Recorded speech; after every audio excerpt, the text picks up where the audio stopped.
It all started on a quiet Tuesday morning. The country was still recovering from another wave of fuel price hikes. Electricity was barely stable. Food prices were through the roof.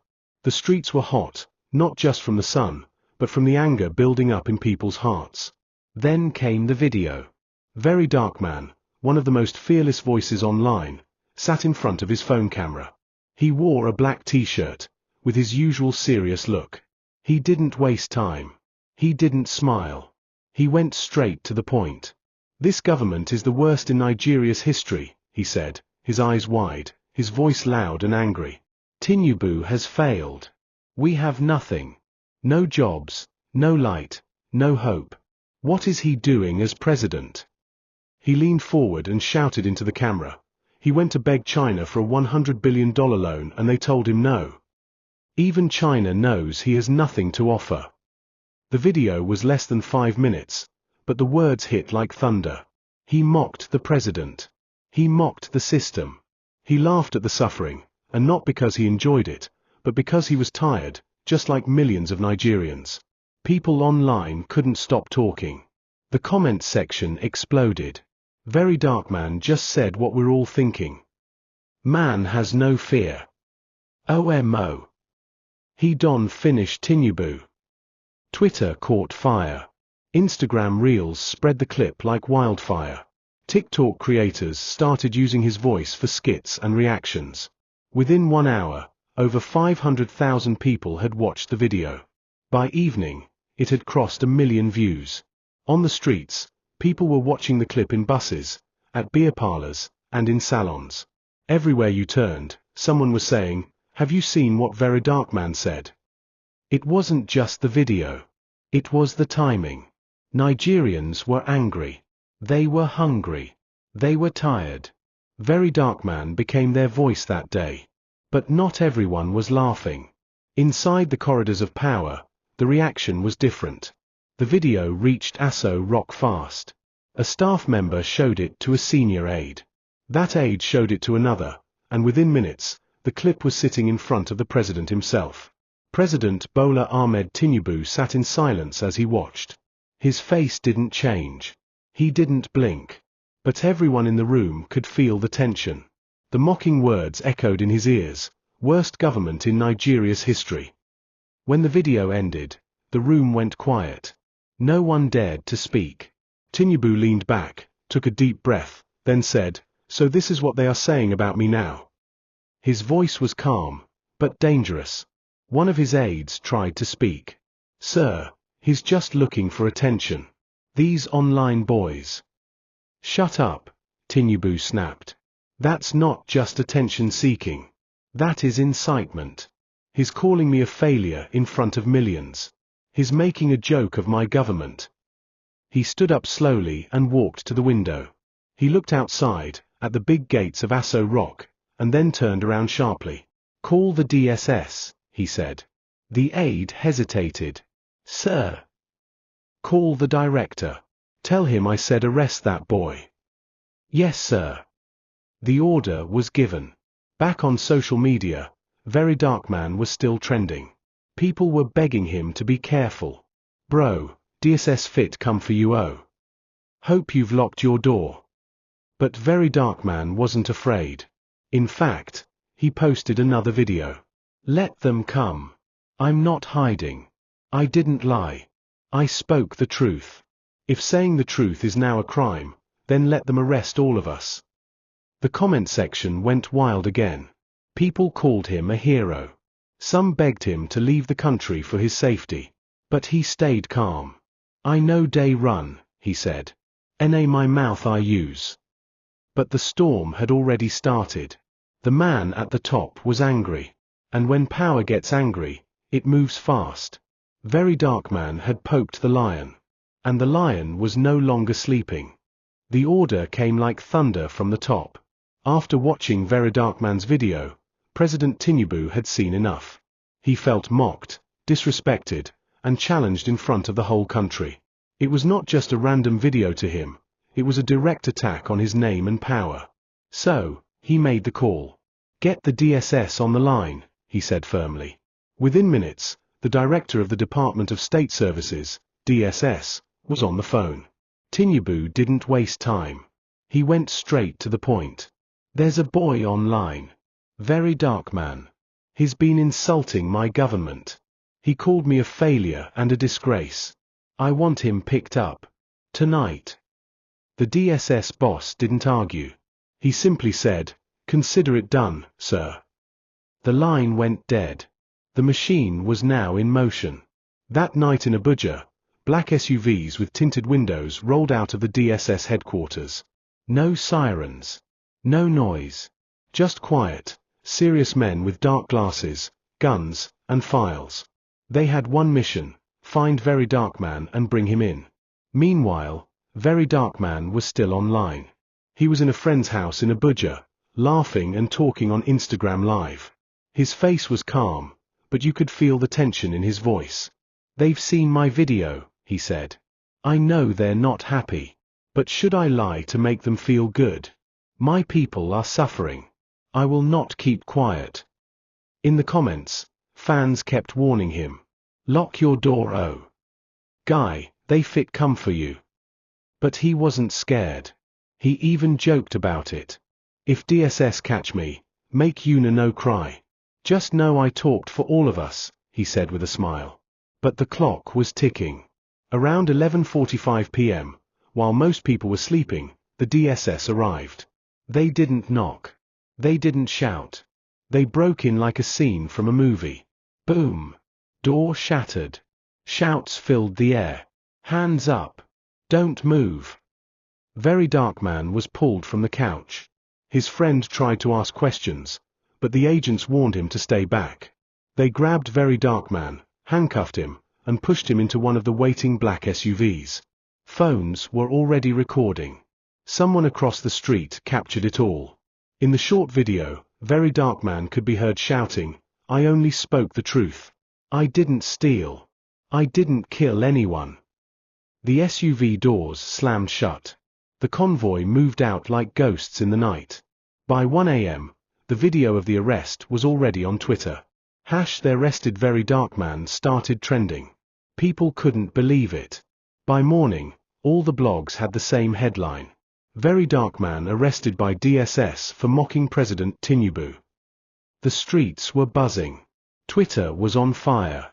Instagram pages were flooded. Even WhatsApp status stories were full of his arrest video. Some were angry. "This is a democracy. Why arrest someone for speaking?" Others supported the move. "He insulted the president. There should be consequences." But no one could deny one thing: the arrest shocked the country. Activists started calling lawyers. Influencers dropped posts demanding his release. Celebrities added their voices. Some pastors and imams even spoke out during morning devotion. "Freedom of speech is not a crime," one pastor said. He didn't hold a gun. He held a phone. Meanwhile, inside a cold DSS cell, Verydarkman sat on a metal bench. His phone was gone. His freedom was gone. Just 4 concrete walls and a dim light above his head. He kept replaying everything in his mind: the video, the warning comments, the sound of the DSS at the door. He wasn't crying. He wasn't begging. He was just thinking. "This is what it costs to speak the truth," he whispered to himself. No one answered. Back at Aso Rock, Tinubu was briefed. "Sir, he's in custody." Tinubu nodded slowly. "Good." One of his aides asked, "Should we make a public statement?" Tinubu shook his head. "No need. Let the noise die down. They will talk today, but forget tomorrow." But he was wrong. The noise didn't die down. It was only getting louder. The internet had turned Verydarkman into a symbol. A voice for the voiceless. A fighter for the frustrated. Even people who didn't like him before were now on his side. Memes started flying. Songs were made.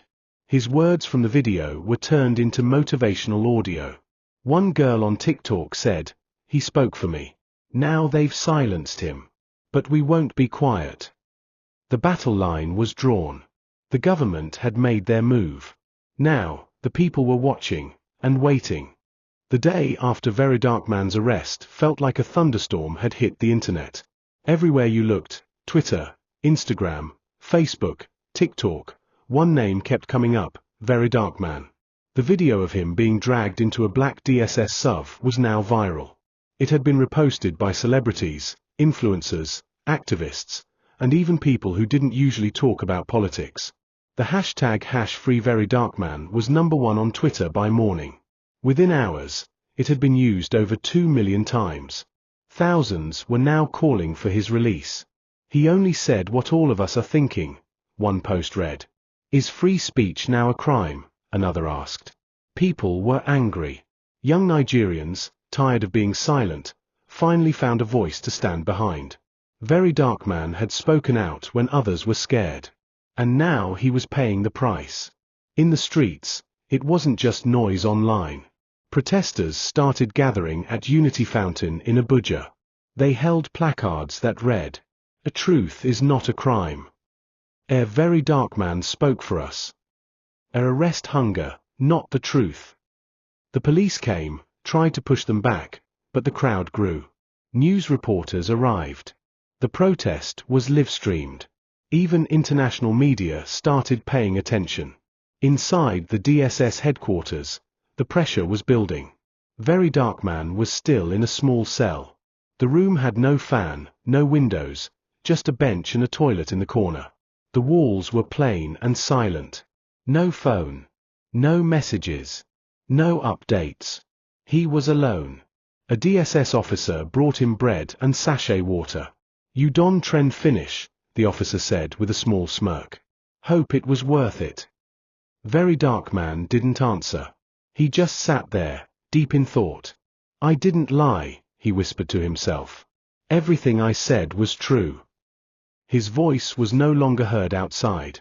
His videos had stopped. His Instagram was quiet. But even in silence, his impact was still shaking the country. In Lagos, top celebrities were speaking out. Davido tweeted, "This country will break your heart if you speak up. #FreeVerydarkman." Rema posted on Instagram, "They arrested our brother for using his voice. This is wrong." Even Burna Boy's team posted a short video with the caption, "One man with courage is a majority." The pressure on the government was becoming too much. People started tagging Amnesty International. Human rights lawyers volunteered to defend him. Some opposition politicians even accused the Tinubu government of trying to silence freedom. But in Aso Rock, Tinubu stayed quiet. No press statement. No tweet. No video. His aides avoided questions about the arrest. The plan was to wait for the storm to pass. But the storm wasn't stopping. In fact, it was spreading. University students began organizing protests. Activists called for nationwide marches. Radio shows talked about nothing else. Even market women were asking, "Dem arrest that boy we day talk for internet."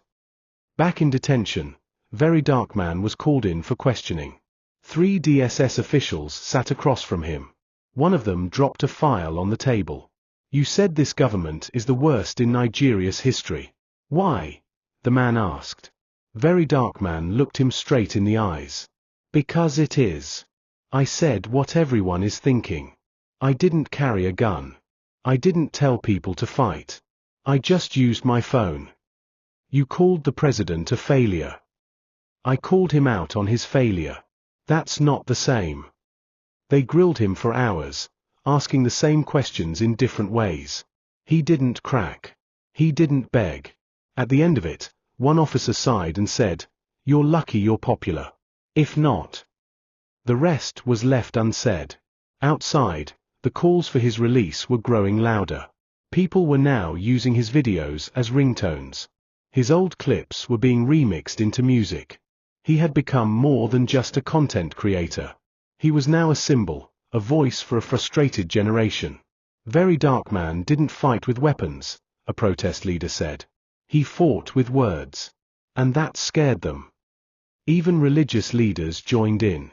A popular pastor during Sunday service said, "Even Jesus spoke the truth and was arrested. This young man is being punished for saying what others are afraid to say." The pressure was too much. Something had to give. After 4 days in detention, the DSS finally released a short statement. We are reviewing the case involving social media personality Verydarkman. No further comments at this time. But that wasn't enough. Protesters demanded proof of life. His fans wanted a voice update. Lawyers pushed for access to see him. The heat was on, and the government could feel it. Inside his cell, Verydarkman sat calmly. He didn't know how the world was reacting. But he knew one thing. I've done my part, he said. Even if they silence me, my voice is already out there. And he was right. His silence inside detention was louder than a million words.